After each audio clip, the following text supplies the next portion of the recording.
So when I was recording my video called What Freedom Looks Like, I learned a lot while I was reading and while I was studying and kind of just working through the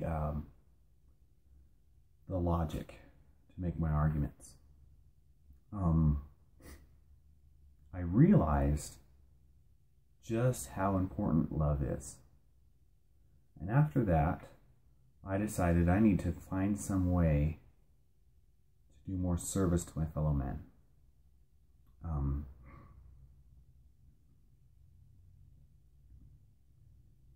So I've been busy.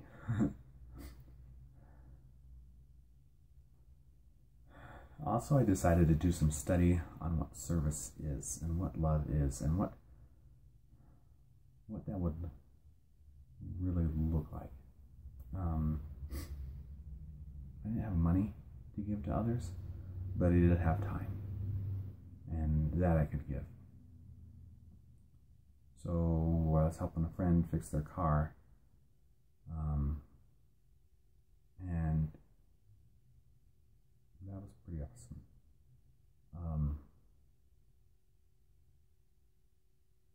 It was nice for me to be able to use my hands.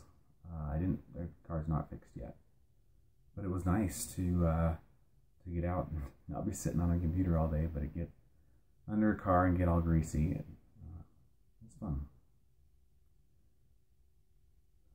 I think it was also very important for my kids to see what it takes to show love. Anyway, that's not really what I wanted to talk about today, but I did want to share that, just kind of an opening message. I'm having some trouble with these videos because the whole idea is that I inspire you, that I show you my journey of living a better life. But I want to do daily videos, and that journey is probably going to be a long, slow process. And so how do I make each day interesting while going along this long and slow process? It seems long and slow now. Maybe it will speed up. And I hope to do some things to speed it up. I've been working on a business, starting a business, and if that takes off quickly, then that would go really well. However, most businesses don't take off quickly. Most businesses that you see that maybe do seem like they take off quickly have actually, you just don't see the years of work that went behind it before it actually took off.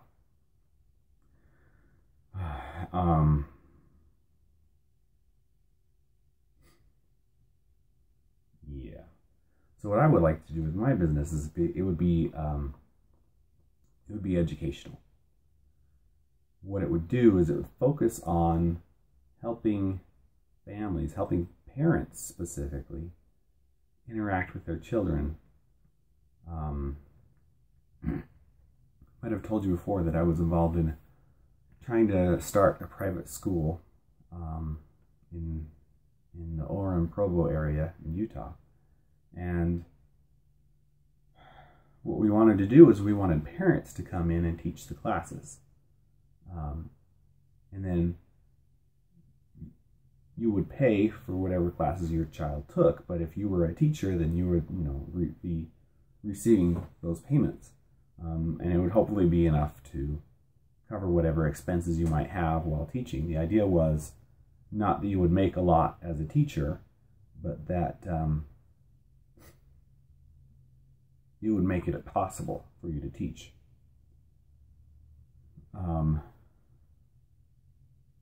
Probably, the classes were fairly small, and if your child took 5 or 6 classes and you had 5 or 6 kids in your class, you might break even, but different classes cost different amounts. And anyway, it was a neat program, and they're still working on it and getting some success. But one of the problems that we had while trying to start that school was that many of the parents did not feel qualified to teach their kids. And that was just amazing to me. Like, you have this grand role to be a teacher to your children. And any teacher that you hire to teach your children, that's what sending your kids to school is you're hiring teachers to teach your children. They have to listen to you. Some teachers even don't believe that, but that's what it is. We still believe in this society that parents have the right to teach their children, but that parents have more power over their children than any teacher. And when people stop believing that, which does happen, it's becoming more and more prevalent in our society, freedom falls apart. Because the family gets destroyed. Anyway, I wanted to support that idea.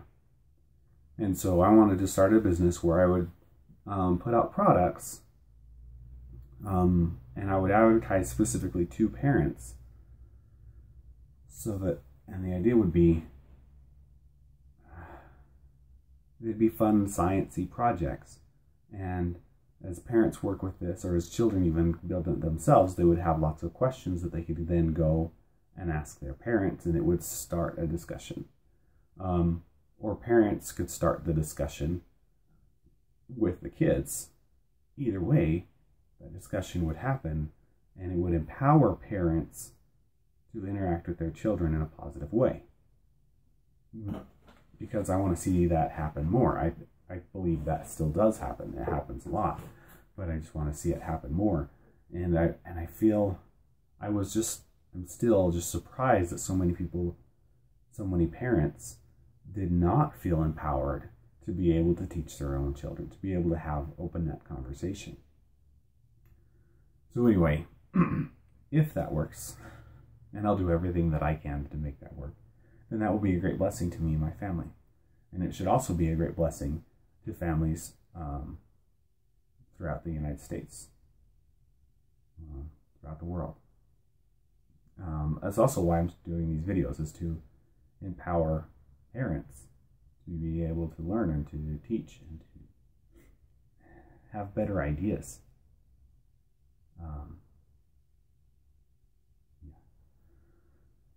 So I've taken some time off of doing these videos, and I want to get back on and keep doing them. It's been kind of discouraging that I don't have very many followers. I don't have very many subscribers, but I think that's going to take time, and that's going to take work, and that's going to take me having a better understanding of how to market myself on YouTube, and not giving up. So I'm getting back up. I'm restarting.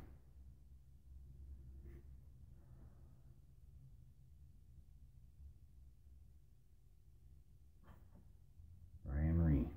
It's pretty weird to look at the camera and then point. Fun. So the other thing that's happened over this last week, well, not this last week, but over the last several weeks since the last time I recorded, was we've been watching what's been happening with Cliven Bundy and Ammon Bundy and Ryan Bundy and the others who stood up in Nevada and fought for our freedoms. You may not understand that story, but it's an important story, because the Constitution declares that the federal government shall not own land. And so the very existence of the BLM is against the Constitution. There is no reason for the government to own land, especially the federal government. And that's why it was put in our Constitution. It was to protect us from an oppressive government. So we went down to Vegas, and we watched some of the trials that were going on there. And then now we're watching as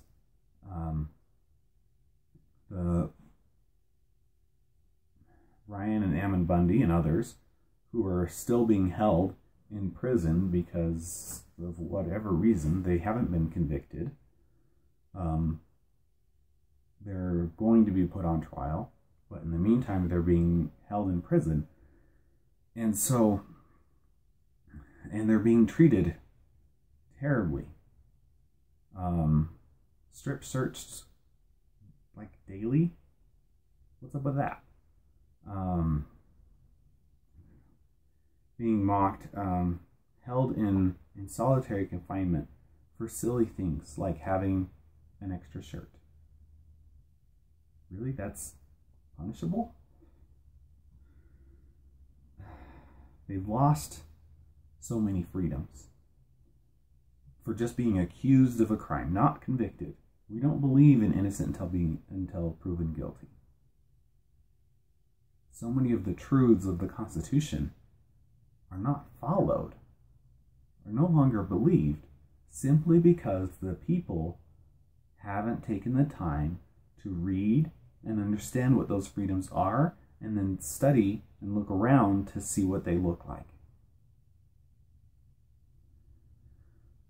Innocent until proven guilty is one of those.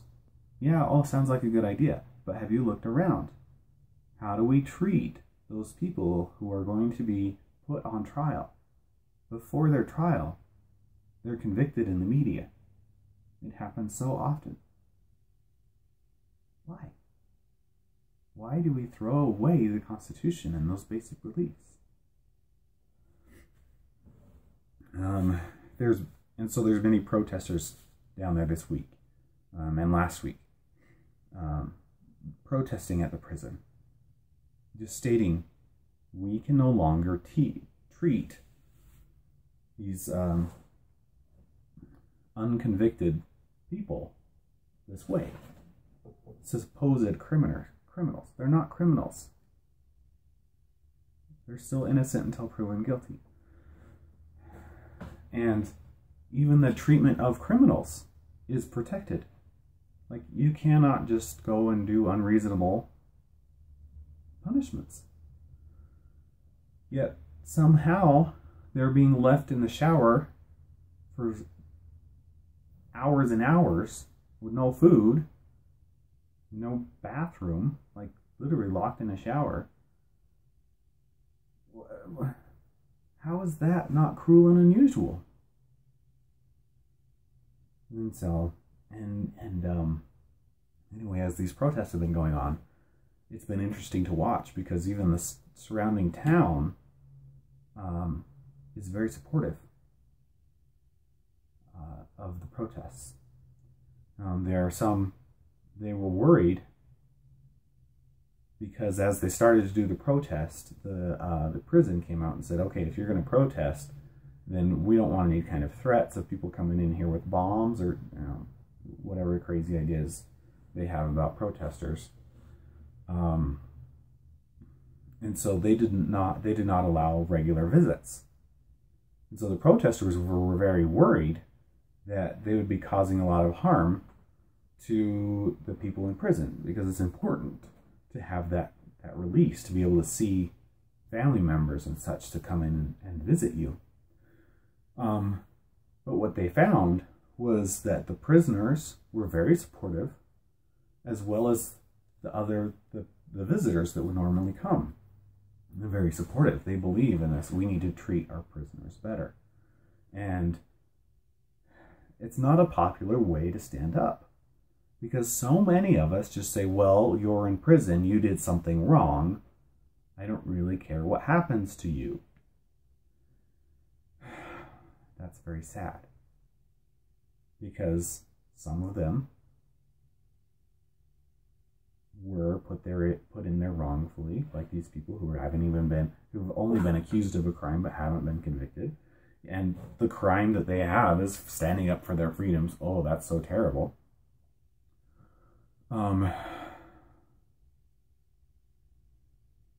That's not the official wording of their accusations, but that's what they were doing. It's sad. Anyway, honestly, want to transition these videos to not just be rants, but so many times I'm so frustrated with what's going on. It's hard to watch, to go to the trials and watch the judge fight for destruction of freedom and say, wow, what a wonderful country we live in. It's falling apart, people, and we aren't paying attention. Watch as this judge, as the jurors come back and say not guilty, or they're hung jury, the judge then says not good enough, go back and try again. What? Yeah. I should give more details. My wife's the one that really studies, and then she tells me, and now I'm telling you. So we get kind of a telephone effect, you know, the telephone game. So I know many of the protesters, so I've watched some videos, but she knows more than me. And I'm trying to get her to come on here and speak. But it is what it is. We also fight for freedom. My video is getting way longer than I wanted it to be, so I'm going to end here. But I want to encourage you to look around in your own community. There are atrocities that are happening. We started attending our local town, what do you call it? City council meetings. It's surprising the things that go on there. Oh, wow, hiccups. It's surprising how as a people we don't really care about the basic principles about freedom. We just kind of have knee-jerk reactions to different issues that come up, and we don't really think about, wait, why is this important? Why is the government deciding whether or not